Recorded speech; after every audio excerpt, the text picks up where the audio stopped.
ಬ್ರಾಹ್ಮಣರ ಚರಣಪದ್ಮ ಪವಿತ್ರ ರೇಣೋ ಸದ್ಯಕ್ಷತಾಮಲಮಲಂ ಪ್ರತಿಲಬ್ಧಶೀಲಂ. ಆದ್ದರಿಂದ ನನ್ನನ್ನು ಲಕ್ಷ್ಮೀದೇವಿಯು ತ್ಯಾಗ ಮಾಡುವುದಿಲ್ಲ. ಅಂಥ ನಾನು ವಿಪ್ರಾಣಂ ಚರಣಪದ್ಮ ಪವಿತ್ರ ರೇಣೋ ಸೇವೆಯ ಸದ್ಯಕ್ಷತಾಮಲಮಲಂ ಪ್ರತಿಲಬ್ಧಶೀಲಂ ವಿರಕ್ತಂ ಅಪಿ ಮಾಂ ನ ಜಹಾತಿ ಇತಿ. ಅಂದರೆ ಬ್ರಾಹ್ಮಣರ ಸೇವೆ ಮಾಡಿದ್ದರಿಂದ ನನಗೆ ಉತ್ತಮವಾಗಿರುವಂತಹ ಸ್ಥಿತಿ ನನಗೆ ಬಂದಿದೆ ಅಂತ ಭಗವಂತ ಹೇಳ್ತಾ ಇದ್ದ. ಇದಕ್ಕೆಲ್ಲ ಉತ್ತರವನ್ನು ಮುಂದೆ ಕೊಡ್ತಾರೆ. ಅವೆಲ್ಲ ಶ್ಲೋಕ ವಿಶಿಷ್ಟವಾದದ್ದು, ಕಠಿಣವಾದದ್ದು ಇರಲಿ. ನಾಹಂ ತಥಾದ್ಮಿ. ಯಜ್ಞದಲ್ಲಿ ನೀವು ಎಷ್ಟು ಆಹುತಿಯನ್ನು ಹಾಕ್ತೀರೋ ಆ ಆಹುತಿಗಳಿಂದ ನನಗೆ ತೃಪ್ತಿ ಇಲ್ಲ. ನನಗೆ ತೃಪ್ತಿ ಇಲ್ಲ. ನನಗೆ ತೃಪ್ತಿಯಾಗುವುದು ಬ್ರಾಹ್ಮಣರ ಸತ್ಕಾರವನ್ನು ಮಾಡಿ ಬ್ರಾಹ್ಮಣರಿಗೆ ಅನ್ನೋದಕವನ್ನು ಕೊಟ್ಟು ಅವರಿಗೆ ಸಂತೋಷಗೊಳಿಸಿದರೆ ಎಷ್ಟು ಉತ್ತಮವಾದ ನನಗೆ ಪ್ರೀತಿಯೋ ಅಷ್ಟು ಯಜ್ಞಯಾಗಾದಿಗಳಲ್ಲಿ ಹವಿಸ್ಸನ್ನು ಹಾಕಿ ಅಷ್ಟು ಸಂತೋಷಗೊಳಿಸಲು ನನಗೆ ಸಾಧ್ಯವಿಲ್ಲ. ನಿಶ್ಚಯವಿಟ್ಕೊಳ್ಳಿ. ಹಾಗಾಗಿ ಒಂದು ಮಾತನ್ನು ಎಲ್ಲರೂ ತಿಳಿಬೇಕು. 2-3 ಮಾತುಗಳನ್ನು ಈ ಸಂದರ್ಭದಲ್ಲಿ ಹೇಳ್ತೇನೆ ನಾನು. ಅನೇಕ ಜನರು ಯಜ್ಞಯಾಗಾದಿಗಳನ್ನು ಮಾಡ್ತಾರೆ. ಬ್ರಾಹ್ಮಣ ಭೋಜನದ ಹೆಸರೇ ಇರುವುದಿಲ್ಲ. ಮಹಾಪಾಪ.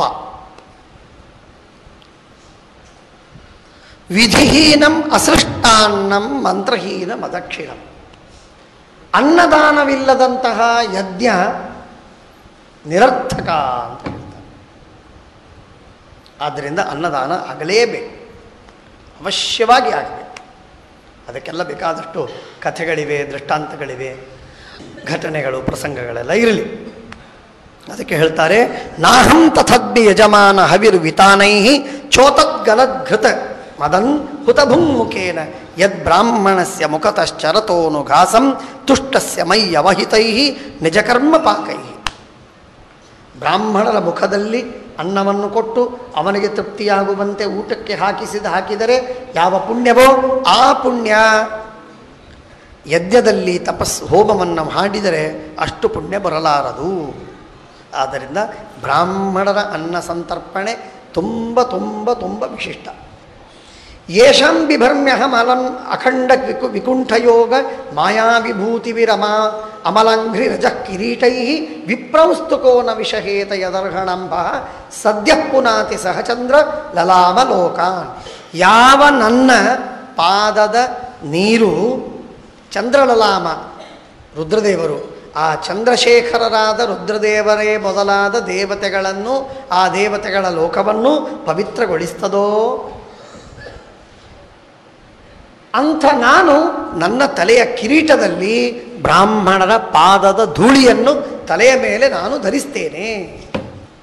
ಬ್ರಾಹ್ಮಣರ ಮಹಿಮೆ ಏನಿದೆ ಅನ್ನುವುದನ್ನು ನಾವು ತಿಳಿದುಕೊಳ್ಳಬೇಕು. ತಿಳಿದುಕೊಂಡು ಪ್ರತಿಯೊಬ್ಬ ಬ್ರಾಹ್ಮಣನ ವಿಷಯದಲ್ಲಿ ಅಷ್ಟು ಶ್ರದ್ಧಾ ಭಕ್ತಿಗಳನ್ನು ನಾವು ತಾಳಬೇಕು. ಅಂದರೆ ನಮಗೆ ಒಳ್ಳೆಯದು, ನಮ್ಮ ಮಕ್ಕಳಿಗೆ, ಮೊಮ್ಮಕ್ಕಳಿಗೆ, ನಮ್ಮ ವಂಶಕ್ಕೆ ಒಳ್ಳೆಯದಾಗ್ತದೆ. ಇಂಥ ವಿಪ್ರರನ್ನು ನನ್ನ ಪಾದದ ಜಲವನ್ನು ಧಾರಣ ಮಾಡಿ ರುದ್ರಾದಿ ದೇವತೆಗಳು ಪವಿತ್ರರಾದರು. ಅಂಥ ನಾನು ನನ್ನ ಕಿರೀಟದಲ್ಲಿ ಆ ಜ್ಞಾನಿಗಳ ಬ್ರಾಹ್ಮಣರ ಪಾದಧೂಳಿಯನ್ನು ತಲೆಯ ಮೇಲೆ ಧರಣೆ ಮಾಡ್ತೇನೆ. ಅಂಥ ಬ್ರಾಹ್ಮಣರನ್ನು ಯಾರು ತಾನೇ ಸಹನೆ ಮಾಡುವುದಿಲ್ಲ.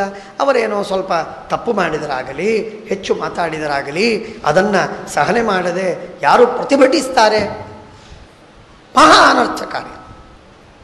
ಏಮೇ ತನು ದ್ವಿಜವರಾನ್ ದುದುಹುರ್ಮದೀಯಾನ್ ಭೂತಾನ್ಯಲಬ್ಧ ಶರಣಾನಿ ಚ ಭೇದಬುದ್ಧ್ಯ ದ್ರಕ್ಷಂತ್ಯಘಕ್ಷತಧೃಶೋ ಅಭಿಮನ್ಯವಸ್ತಾನ್ ಗೃದ್ಧ ಋಷ ಮಮ ಕೃಷಂತ್ಯಧಿದಂಡನೇತು. ಯೇ ತನೂಃ ಮದೀಯಾನ್ ದ್ವಿಜವರಾನ್ ಯೇ ದುದುಃ ಯೇ ಚ ಅಘಕ್ಷತ ಹೃದಃ ದೃಶಃ ಅಲಬ್ಧ ಶರಣಾನಿ ಭೂತಾನಿ ಭೇದದೃಶ್ಯ ದಕ್ಷಂತಿ. ಭಗವಂತ ಬ್ರಾಹ್ಮಣರನ್ನು ಸ್ತೋತ್ರ ಮಾಡುವ ಸಂದರ್ಭದಲ್ಲಿ ತಾನು ಏನೂ ಅಲ್ಲ ಅನ್ನುವಂತೆ ಸ್ತೋತ್ರ ಮಾಡ್ತಾನೆ ಬ್ರಾಹ್ಮಣರನ್ನು. ಅದೆಲ್ಲ ಸುಳ್ಳು. ಪರಮಾತ್ಮ ಸರ್ವೋತ್ತಮ, ಏನಿದ್ರೂ ಅದು ಸತ್ಯವಾದ ವಿಷಯ. ಆದರೆ ಹೇಳುವ ತಾತ್ಪರ್ಯ ಹಾಗೆ. ಕೊನೆಗೆ ಒಂದು ಮಾತನ್ನು ಹೇಳ್ತಾನೆ, ಇದು ವಿಶೇಷವಾಗಿ ಸ್ಮರಣೆ ಮಾಡ್ತಾ ಇರಬೇಕಾದ ಒಂದು ಶ್ಲೋಕ, ಸುಂದರವಾದ ಶ್ಲೋಕ. ಯೇ ಬ್ರಾಹ್ಮಣಾನ್ ಮೈಧಿಯ ಕ್ಷಿಪತೋ ಅರ್ಚಯಂತಿ.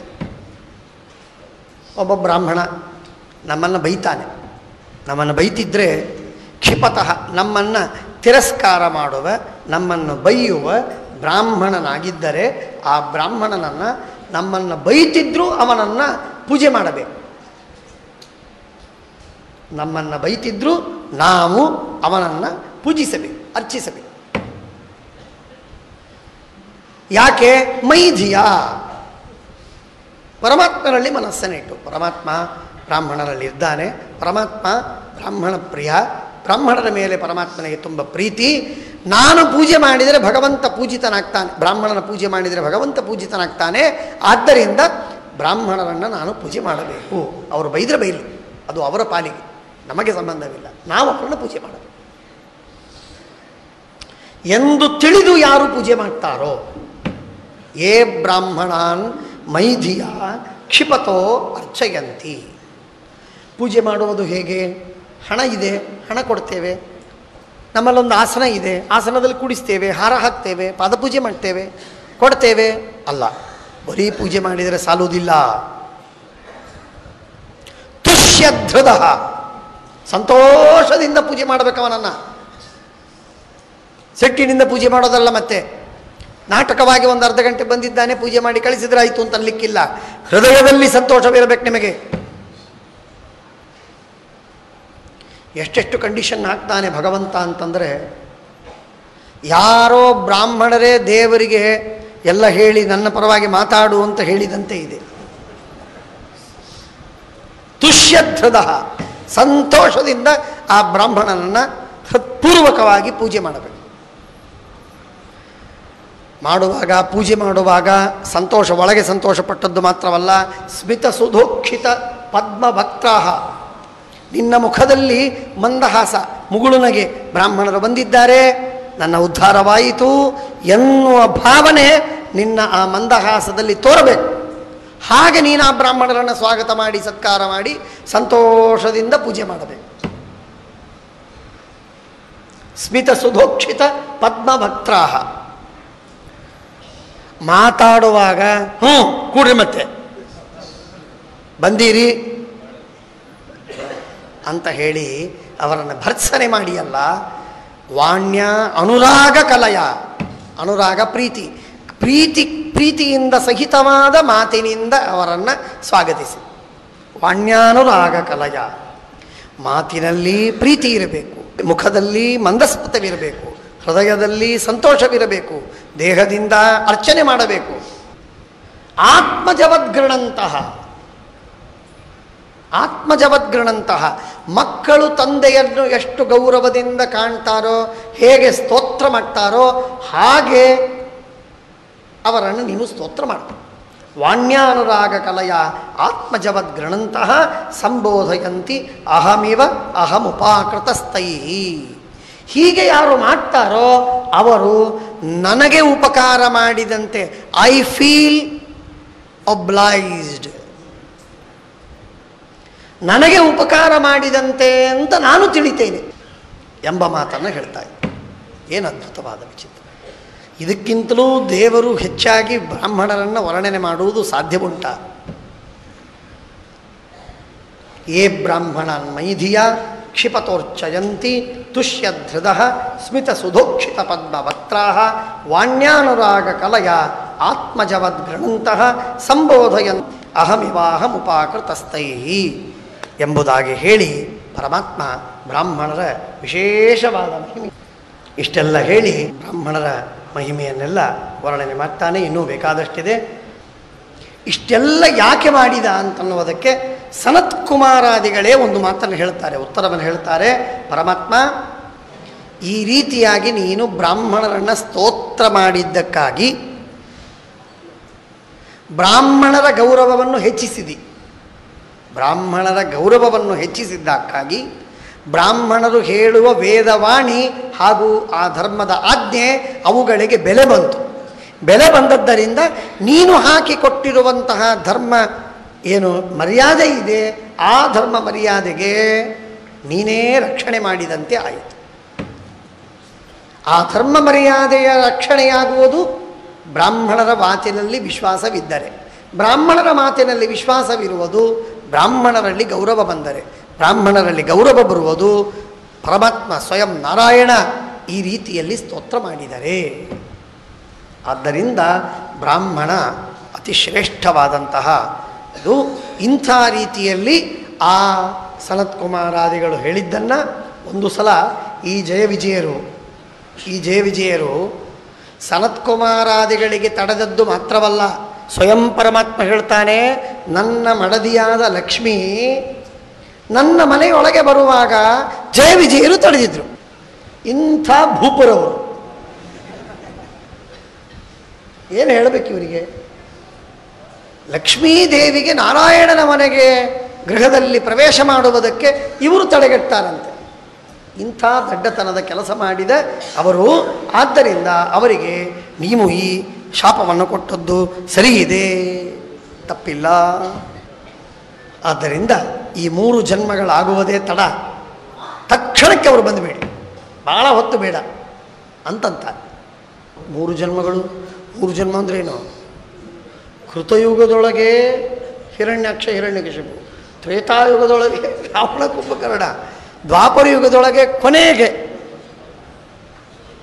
ಶಿಶುಪಾಲ ದಂತವಕ್ತ್ರ ಆದ ಮೇಲೆ ಅವರು ಹೋಗಬೇಕು. ಅಂದರೆ ಹೆಚ್ಚು ಕಡಿಮೆ 3 ಯುಗಗಳು ಕಳೆದಾದ ಮೇಲೆ ಅವರಲ್ಲಿ ಮತ್ತೆ ಪರಂಧಾಮಕ್ಕೆ ಮೂಲ ರೂಪಕ್ಕೆ ಸೇರಬೇಕು. ಕಾಲೇನ ಅಲ್ಪೀಯಸ, ಅಲ್ಪ ಕಾಲದಲ್ಲಿ ತಿರುಗಿ ಬಂದು ಬಿಡಲಿ. ಅಂದರೆ ಈ ಶಾಪಗಳನ್ನು ಭೋಗಿಸಿ ಆದ ಮೇಲೆ ಬಹಳ ಕಾಲ ಕಳೆಯೋದಿಲ್ಲ. ಅದಕ್ಕಾಗಿ ಶಿಶುಪಾಲನಿಗೆ ಕೊನೆಗೆ ಸಂಹಾರ ಮಾಡಿದ ಕೂಡಲೇ ತನ್ನಲ್ಲಿ ಅವನಿಗೆ ಸಾಯುಜ್ಯವನ್ನು ಕೊಟ್ಟ ಪರಮಾತ್ಮ. ಕೂಡಲೇ, ತಡ ಮಾಡಲೇ ಇಲ್ಲ. ಹೀಗೆ ಶಾಪದಿಂದ ಹುಟ್ಟಿದ ಹಿರಣ್ಯಾಕ್ಷ ಬರ್ತಾ ಇದ್ದಾನಪ್ಪ, ಹಿರಣ್ಯಕಶಿಪು ಹುಟ್ಟುತ್ತಾ ಇದ್ದಾನೆ. ನೀವೇನು ಯೋಚನೆ ಮಾಡಬೇಡಿ, ಭಗವಂತನ ಚಕ್ರಾದಿ ಆಯುಧಗಳಿಂದಲೇ, ಭಗವಂತನಿಂದಲೇ ಅವರು ಮೃತರಾಗುವವರಿದ್ದಾರೆ. ನೀವೇನು ಯೋಚನೆ ಮಾಡಬೇಡಿ, ಪರಮಾತ್ಮ ನಿಮ್ಮನ್ನು ಕಾಪಾಡ್ತಾನೆ ಎಂಬುದಾಗಿ ಹೇಳ್ತಾ ಕೊನೆಗೊಂದು ಮಾತು ಹೇಳ್ತಾರೆ. ವಿಶ್ವಸ್ಯ ಸ್ಥಿತಿಲಯೋದ್ಭವ ಹೇತುರಾಧ್ಯ ಯೋಗೇಶ್ವರೈರಪಿ ದುರತ್ಯಯ ಯೋಗ ಮಾರ್ಗ ಕ್ಷೇಮಂ ವಿಧಾಸ್ಯತಿ ಸನೋ ಭಗವಾಂಸ್ತ್ರಧೀಶಃ ತ್ರಾತಾ ಅಸ್ಮದೀಯ ವಿಮೃಶೇನ ಕಿಯಾನಿಹಾರ್ಥಃ. ವಿಶ್ವಸ್ಯ ಜಗತ್ತಿನ ಸ್ಥಿತಿ ಲಯ ಉದ್ಭವ ಇವುಗಳಿಗೆ ಕಾರಣನಾದ ಯೋಗೇಶ್ವರೈರಪಿ ದುರತ್ಯಯ ಯೋಗ ಮಾರ್ಗ ಕ್ಷೇಮಂ ವಿಧಾಸ್ಯತಿ ಸನೋ ಭಗವಾಂಸ್ತ್ರಧೀಶಃ. 3 ಲೋಕಗಳಿಗೆ ಒಡೆಯನಾದ ಆ ಭಗವಂತ ನಮ್ಮೆಲ್ಲರಿಗೆ ಕ್ಷೇಮವನ್ನು ಮಾಡ್ತಾನೆ. ನಾವು ಎಷ್ಟು ವಿಚಾರ ಮಾಡಿದರೆ ಏನು ಪ್ರಯೋಜನ? ತ್ರಾತಾ ಅಸ್ಮದೀಯ ವಿಮೃಶೇನ ಕಿಯಾನಿಹಾರ್ಥಃ. ನಾನು ಮೊನ್ನೆ ಒಂದು ಮಾತನ್ನು ಹೇಳಿದೆ. ಏನೇ ಆಪತ್ತು ಬಂದಾಗ ಭಗವಂತನನ್ನು ಸ್ಮರಿಸಿ ಭಗವಂತನಿಗೆ ಶರಣು ಹೋಗಿ ಆ ಆಪತ್ತನ್ನು ಪರಿಹಾರ ಮಾಡಿಕೊಳ್ಳಬೇಕು. ಆದರೆ ಆ ಆಪತ್ತಿನ ಪರಿಹಾರದಲ್ಲಿ ನಮ್ಮ ಕರ್ತವ್ಯ ಅಂತೇನಾದರೂ ಇದ್ದರೆ ಆ ಕರ್ತವ್ಯದಿಂದ ಚ್ಯುತರಾಗಬಾರದು. ಇಲ್ಲಿ ಹೇಳ್ತಾ ಇದ್ದದ್ದು ಅಸ್ಮದೀಯ ವಿಮೃಶೇನ ಕಿಯಾನಿಹಾರ್ಥಃ. ನಾವು ಎಷ್ಟು ಆಲೋಚನೆ ಮಾಡಿ ಏನು ಪ್ರಯೋಜನ? ಚಿಂತೆ ಮಾಡಿ ಏನು ಪ್ರಯೋಜನ? ಮಾಡಬೇಕಾದ ಕರ್ತವ್ಯವನ್ನು ಮಾಡಬೇಕು. ಆರೋಗ್ಯವಿಲ್ಲ, ರೋಗವಿದೆ, ಏನು ಮಾಡಬೇಕು? ಚಿಂತೆ ಮಾಡಬಾರದು, ಔಷಧಿ ಕೊಡಿಸಬೇಕು, ದೇವರಿಗೆ ಪ್ರಾರ್ಥನೆ ಮಾಡಬೇಕು. ಚಿಂತೆ ಒಂದು, ಕರ್ತವ್ಯ ಕರ್ಮ ಒಂದು, ದೇವರಿಗೆ ಪ್ರಾರ್ಥನೆ ಮಾಡಿ ವಿಶ್ವಾಸವಿಡುವುದು ಮತ್ತೊಂದು. ಈ 3ರಲ್ಲಿ 2 ಮಾಡಬೇಕು, 1 ಮಾಡಬಾರದು. ಚಿಂತೆ ಮಾಡಬೇಡಿ ಅಂತ ಹೇಳಿದ್ದಾನೆ ಹೊರತು ಕರ್ತವ್ಯವನ್ನೂ ಮಾಡಬೇಡಿ, ದೇವರಲ್ಲಿ ವಿಶ್ವಾಸವನ್ನಿಡಿ ಅಂತ ಹೇಳಿಲ್ಲ. ಏನು ಹೇಳ್ತಾರೆ ನೋಡಿ ಶಾಸ್ತ್ರ? ಕ್ಷೇಮಂ ವಿಧಾಸ್ಯತಿ ಸನೋ ಭಗವಾನ್ ತ್ರಧೀಶಃ. 3 ಲೋಕಗಳಿಗೆ ಒಡೆಯನಾದ ಭಗವಂತ ನಮ್ಮೆಲ್ಲರಿಗೆ ಕ್ಷೇಮವನ್ನು ಉಂಟು ಮಾಡ್ತಾನೆ, ವಿವಾದವಿಲ್ಲ. ತ್ರಾತಾ, ರಕ್ಷಣೆ ಮಾಡೇ ಮಾಡ್ತಾನೆ ನಮ್ಮನ್ನು. ಅಸ್ಮದೀಯ ವಿಮೃಶೇನ ಕಿಯಾನಿ ಅರ್ಥ. ಅಸ್ಮದೀಯ ಕೃತ್ ಕರ್ಮಣ ಅಂತ ಹೇಳಿಲ್ಲ. ನಾವು ಮಾಡುವ ಕರ್ಮದಿಂದ ಏನು ಅಂತಲ್ಲ. ಕರ್ಮ ಏನಾದರೂ ಮಾಡಬೇಕಾಗಿದ್ದರೆ ಮಾಡಲೇಬೇಕು. ದೇವರು ಭೂಭಾರಹರಣ ಮಾಡುವುದಕ್ಕಾಗಿ ಬಂದಿದ್ದಾನೆ, ಮಾಡ್ತಾನೆ. ನಾನ್ಯಾಕೆ ಯುದ್ಧ ಮಾಡಬೇಕು ಅಂತ ಅರ್ಜುನ ಸುಮ್ಮನೆ ಕೂತದ್ದಕ್ಕೆ ಯಾಕೆ ಪ್ರಚೋದನೆ ಮಾಡಿದ? ಅಲ್ಲ, ಅದು ಕರ್ತವ್ಯ. ಎಲ್ಲೆಲ್ಲಿ ಕರ್ತವ್ಯವಿದೆಯೋ ಆ ಎಲ್ಲ ಕರ್ತವ್ಯವನ್ನು ಮನುಷ್ಯ ನಿಭಾಯಿಸಲೇಬೇಕು. ಚಿಂತೆ ಅಂತನ್ನುವುದು ಕರ್ತವ್ಯವಲ್ಲ. ಆದ್ದರಿಂದ ಚಿಂತೆಯನ್ನು ಬಿಡಬೇಕು, ವಿಶ್ವಾಸವನ್ನು ಮಾಡಬೇಕು, ಕರ್ತವ್ಯವನ್ನು ನಿಭಾಯಿಸಬೇಕು, ಚಿಂತೆಯನ್ನು ತೊರೆಯಬೇಕು. ಇಷ್ಟು ಒಟ್ಟಿಗೆ ಈ ಹಿರಣ್ಯಾಕ್ಷ ಹಿರಣ್ಯಕಶಿಪು ಇವರ ಜನ್ಮಕಾಲದಲ್ಲಿಯ ಸಂದೇಶ. ಎಷ್ಟು ಮಾತುಗಳು ಬಂತು ನೋಡಿ, ಎಷ್ಟು ಮಾತುಗಳು ಬಂತು. ಅಕಾಲದಲ್ಲಿ ಸ್ತ್ರೀಸಂಗವನ್ನು ಮಾಡತಕ್ಕದ್ದಲ್ಲ, ದೇವತೆಗಳ ಅವಹೇಳನ ಮಾಡತಕ್ಕದ್ದಲ್ಲ, ಬ್ರಾಹ್ಮಣರ ತಿರಸ್ಕಾರವನ್ನು ಮಾಡಬಾರದು, ಚಿಂತೆ ಮಾಡದೆ ದೇವರಲ್ಲಿ ವಿಶ್ವಾಸವನ್ನಿಟ್ಟು ಕರ್ತವ್ಯ ಕರ್ಮವನ್ನು ಮಾತ್ರ ನಿಭಾಯಿಸಬೇಕು, ಇತ್ಯಾದಿ ಇತ್ಯಾದಿ. ಇಂಥ ಅದ್ಭುತವಾದಂತಹ ಈ ಘಟ್ಟ. ಇದನ್ನು ಈ ಕೊನೆಯ ಮಾತು ನೋಡಿ ಎಷ್ಟು ಸುಂದರವಾಗಿದೆ. ಭಗವಂತ ಇಲ್ಲಿ ನಾವು ಹರಿದ್ವಾರಕ್ಕೆ ಬಂದಾಗ ಮೊದಲನೇ ದಿವಸ ಬಹಳ ಸಂತೋಷದಿಂದ ಬಂದ್ವಿ. 1-2 ದಿನವಾಯಿತು. ಮಳೆ ಭಾರಿ ಬಂದು ಬೆನ್ನತ್ತಿ ಅದೇನು ಮಹಾಪೂರ, ಏನು ಅನರ್ಥ, ಎಂಥ ನೀರು, ಏನಾಗತ್ತೆ, ಏನು ಬಿಟ್ಟು ಹೋಗಬೇಕಾ ಅಂತ ನಾವು ಆಗ ಇವರಿಗೆ ಫೋನ್ ಮಾಡಿದೆ. ಅವರು ಲುಧಿಯಾನದಲ್ಲಿದ್ದರು. ಅವರಿಗೆ ನಾನು ಹೇಳಿದೆ, ನೋಡಿ ಹೀಗೆಲ್ಲ ಆಗಿದೆ, ಏನು ಗೊತ್ತಿಲ್ಲ, ಈ ಭಾಗವತವನ್ನು ಬಿಟ್ಟು ಹೋಗಬೇಕಾಗುತ್ತೋ ಏನೋ ಗೊತ್ತಿಲ್ಲ, ಆಪ್ ಕಥಾ ಕೀಜಿಯೇ ಕುಚ್ ನೈ ಹೋಗ ಅಂತ ಹೇಳಿದರು ಲುಧಿಯಾನದಿಂದ. ಅಷ್ಟು ವಿಶ್ವಾಸ. ಭಗವಂತ ನಮ್ಮನ್ನು ಕ್ಷೇಮಂ ವಿಧಸ್ಯತಿ ಸನೋ ಭಗವಂಸ್ತ್ರಧೀಶಃ. ಪಂಢರಪುರಕ್ಕೆ ಹೋದಾಗ ಒಂದು ಪ್ರಸಂಗ. ಮಹಾಸ್ವಾಮಿಗಳವರಿಗೆ ಆಶ್ರಮವಾಗಬೇಕಾಗಿತ್ತು. ಅದಕ್ಕಿಂತಲೂ ಮುಂಚೆ, ಸನ್ಯಾಸಕ್ಕಿಂತಲೂ ಮುಂಚೆ ಪಂಢರಪುರಕ್ಕೆ ಹೋದಾಗ ಭಾಗವತ ಸಾರೋದ್ಧಾರ ಪುಸ್ತಕವಿತ್ತು. ಅಕಸ್ಮಾತ್ತಾಗಿ ಸ್ವಾಮಿಗಳು ಆ ಪುಸ್ತಕವನ್ನು ತೆಗೆದರು. ಸತ್ಯಧ್ಯಾನರ ಎದುರಲ್ಲಿ ತೆಗೆದದ್ದು. ತೆಗೆದಾಗ ಬಂದ ಶ್ಲೋಕ ಇದು: ವಿಶ್ವಸ್ಯ ಸ್ಥಿತಿಲಯೋದ್ಭವ ಹೇತು ರಾಧ್ಯ ಯೋಗೈಶ್ವರೈರಪಿ ದುರತ್ಯಯ ಯೋಗ ಮಾರ್ಗ ಕ್ಷೇಮಂ ವಿಧಸ್ಯತ್ಯೇವ. ಕ್ಷೇಮಂ ವಿಧಸ್ಯತಿ ಸನೋ ಭಗವಂಸ್ತ್ರಧೀಶಃ ತ್ರಾತಾ ಅಸ್ಮದೀಯ ವಿಮೃಶೇನ ಕಿಯಾನಿ ಅರ್ಥ. ಅದೇ ಸತ್ಯ, ಅದೇ ಸತ್ಯ, ಅದೇ ಸತ್ಯ. ಭಗವಂತನೇ ರಕ್ಷಣೆ ಮಾಡ್ತಾನೆ ಅಂತನ್ನುವ ಮಾತೇ ಸತ್ಯ. ಆ ಮಾತನ್ನು ನಾವು ನಂಬಿದಾಗ ಭಗವಂತ ನಮ್ಮನ್ನು ಕಾಪಾಡದೆ ಎಂದೆಂದಿಗಿರುವುದಿಲ್ಲ. ಇದು 100ಕ್ಕೆ 1000ದಷ್ಟು ಸತ್ಯವಾದ ವಚನ. ಅದೂ ವಿಶೇಷವಾಗಿ ಸತ್ಯಧ್ಯಾನ ತೀರ್ಥ ಶ್ರೀಪಾದಂಗಳವರ, ವೇದನಿಧಿ ತೀರ್ಥ ಶ್ರೀಪಾದಂಗಳವರ ಸನ್ನಿಧಾನದಲ್ಲೇ ಈ ವಾಕ್ಯ ಉಪಲಬ್ಧವಾದದ್ದು. ಅದೂ ಒಂದು ವಿಶೇಷವಾದಂತಹ ಸತ್ಯಧ್ಯಾನದ ಅನುಗ್ರಹಕ್ಕೆ ಸೂಚಕ ಅಂತನ್ನುವುದಾಗಿ ಆ ಸಣ್ಣ ಒಂದು ಪ್ರಸಂಗವನ್ನು ನಾನು ನೆನೆಸಿಕೊಡ್ತಾ ಇದ್ದೇನೆ. ಇಂಥ ಅದ್ಭುತವಾದಂಥದ್ದು. ಇವತ್ತಿಗೆ 4 ಸ್ಕಂಧಗಳು ಮುಗಿಸಲ್ಪಟ್ಟಿವೆ. ಮುಗಿದಿವೆ ಅಂದರೆ ಎಲ್ಲ ಹೇಳಿ ಮುಗಿದಿದೆ ಅಂತ ಅರ್ಥ.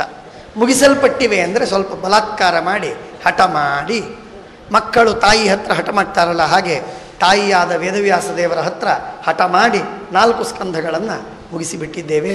ತಾಯಿ ವೇದವ್ಯಾಸ ದೇವರು ನಾವು ಮಾಡುವ ಅಪರಾಧಗಳನ್ನು ಕ್ಷಮೆ ಮಾಡಿ ಜ್ಞಾನ ಭಕ್ತಿ ವೈರಾಗ್ಯಗಳನ್ನು ಕೊಟ್ಟು ಉದ್ಧಾರ ಮಾಡಲಿ ಅಂತ ಪರಮಾತ್ಮನಲ್ಲಿ ಪ್ರಾರ್ಥನೆ ಮಾಡ್ತೇನೆ.